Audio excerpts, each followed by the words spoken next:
Here's everything you need to know about Hacienda and Black Ops 6 range play, featuring god spots, nade spots, and callouts. If this video ends up helping you out, be sure to let me know with a like or a subscribe down below, and I'll definitely make more for other maps in the future. The very first spot is for control and hardpoint. You can actually contest the A point and P1 from this hop up right here. All that you have to do is crouch towards the corner, and you're capturing the zone. This spot is great because the only thing you have to worry about is your U flank, instead of having to worry about your wine push or your top left windows. You should still have teammates looking over you, as you're not completely safe, but definitely keep this in mind during the objective game modes. These stairs allow for one of the best head glitches in the game right here. As you'll see from here, we can get some great shots in, but from the opponent's perspective, it's very hard to tell that you're even there at all. They can only see the very tip of your head. From the same spot on the right side, you're able to see the cross from P3 towards the rock in case people are challenging your front. Also, if you back down towards the stairs, you can see underneath them to see if anybody's pushing up towards your front there. All of these notches are kind of able to be stair glitched if you're looking towards the front.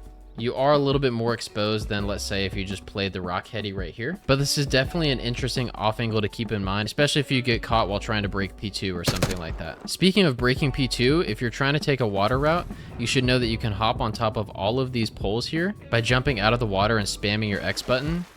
You do have to make sure that you don't go too far, or else you'll end up out of bounds like that.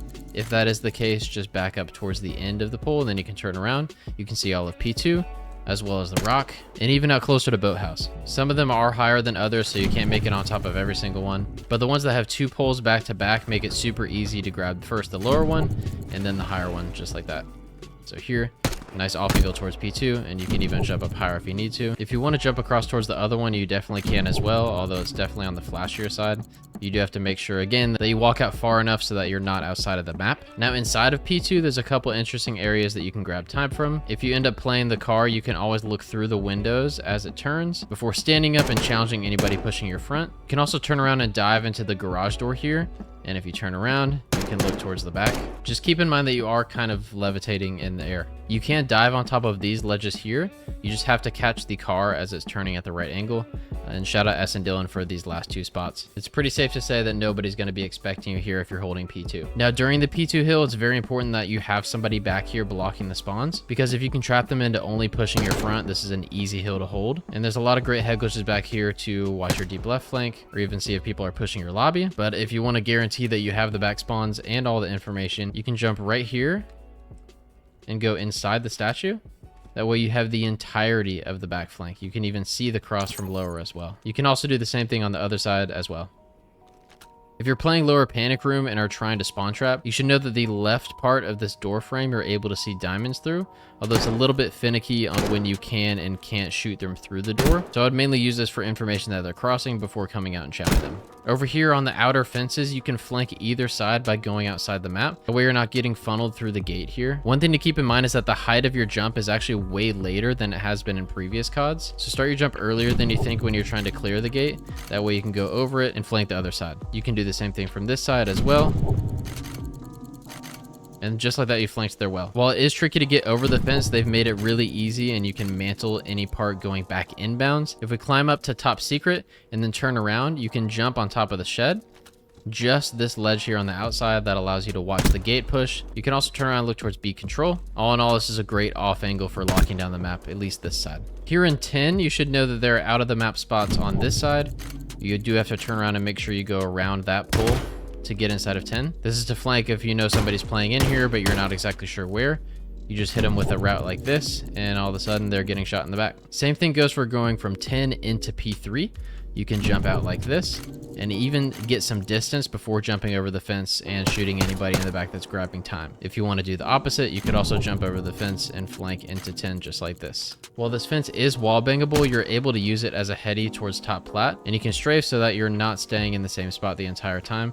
This is a great way to hold the hill while watching plat. You can do the same thing actually at the same height to watch top secret as well. Also, if you're pushing this outer part on like an S&D or something like that, you can lay down and see your cross to your right before you jump up and chow them. If you're ever playing U or mid and realize that there's smoke coming from the ceiling, that means that somebody is sliding across that direction and is likely about to shoot you in the back.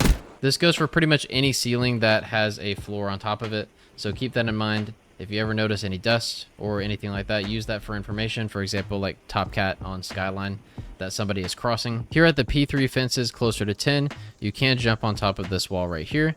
And if you crouch or even lay down, you can turn to the side, looking towards 10 or even top plat for anybody that might be pushing towards you. Just be careful not to look too far to the right as it will knock you off. Also, if anybody's playing on the super annoying Lambo head glitch, you can check for them from the rock. Depending on where they're positioned, you might be able to get a couple shots in them before wide channeling and finishing the kill.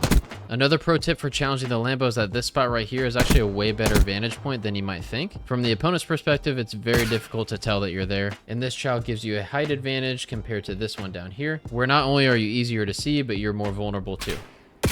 If you're tired of long mantling up to plat, what you can do instead, kind of like how we said earlier, the peak of your jump is later than you might think. So jump to the left side and catch a shorter mantle on your way up. It also helps if you're a little bit further back on the barrel so that you can sprint and jump before catching the short mantle. While you are a little bit more exposed, you're way more prepared for a gunfight here compared to doing a longer mantle and taking your time while going all the way up. So use this to catch opponents off guard as you're channeling up top.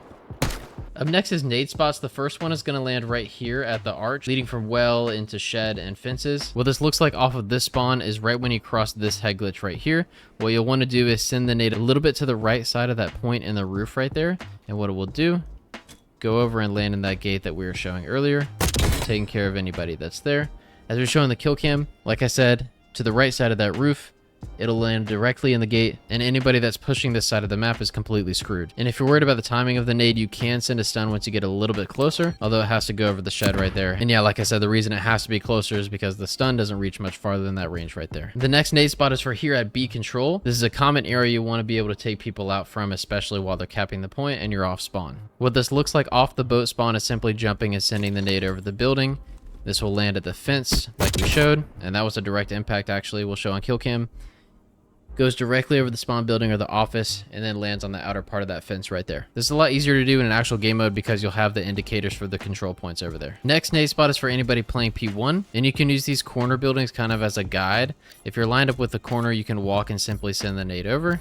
It will land at the fountain and take care of anybody that's camping there. This courtyard is kind of surrounded by those corners there, so lining up with these buildings on either side is a good way to do so off of their respective spawns. You can do the same thing for P1 if you get the garage spawns as well. I would just make sure to aim it more to the right side. As you see on kill cam, it needs to go further to the right and higher up just because that spawn is a little bit closer to P1. If you spawn on this side during P2 and still want to nade the hill, you can do so simply by sending the nade over this grassy area on the roof, going more for distance and length as it has to reach into P2. This goes up and over that roof, bouncing in towards Lambo and landing inside of P2. If you're tired of people camping this plat, you can nade them from the well side. What you want to do is cook a nade and send it between the left part of this corner and the top part of that pointy roof right there. And what that looks like once you send it is landing on the plat and taking care of anybody that's there. From the kill cam, as you see, cooking the nade and sending it landing perfectly on the plat. And this is a nade that's really easy to do every time you're pushing this side, just to get that information that they're there at the top of the plat, getting them weak so that it's easier to chow. And the last tips for Hacienda are callouts. That way you can feel a lot more confident going in game and leaving your mic on, coming to your team. This whole area here is courtyard or P1. On this side, a lot of people will be coming from here. It's called bottom wine because of the wine. Pushing out of bottom wine, we have hedge. Hedge leads to boathouse. This is boathouse here. If we turn around and go up these steps, this is top office or office. This is plat or top plat. Down here is plat stairs, which leads to 10. Pushing out of 10, we have P3. This is shed. This is U. U leads back to courtyard or P1. And if we climb up this ladder here, this is top secret or secret. Secret leads to top mid. This is hop up or mid hop up. Hop up leads to rock or P4. This is P2 or Lambo or garage. This is zig right here. Zig leads to lights. We of course have back lion. We have milk truck and of course the well. And back to P1, if we go here, this is TV. And this has been my ultimate guide to Hacienda. I hope this video helped. If it did, let me know with a like or a subscribe down below, and I will catch you next time at lunchtime.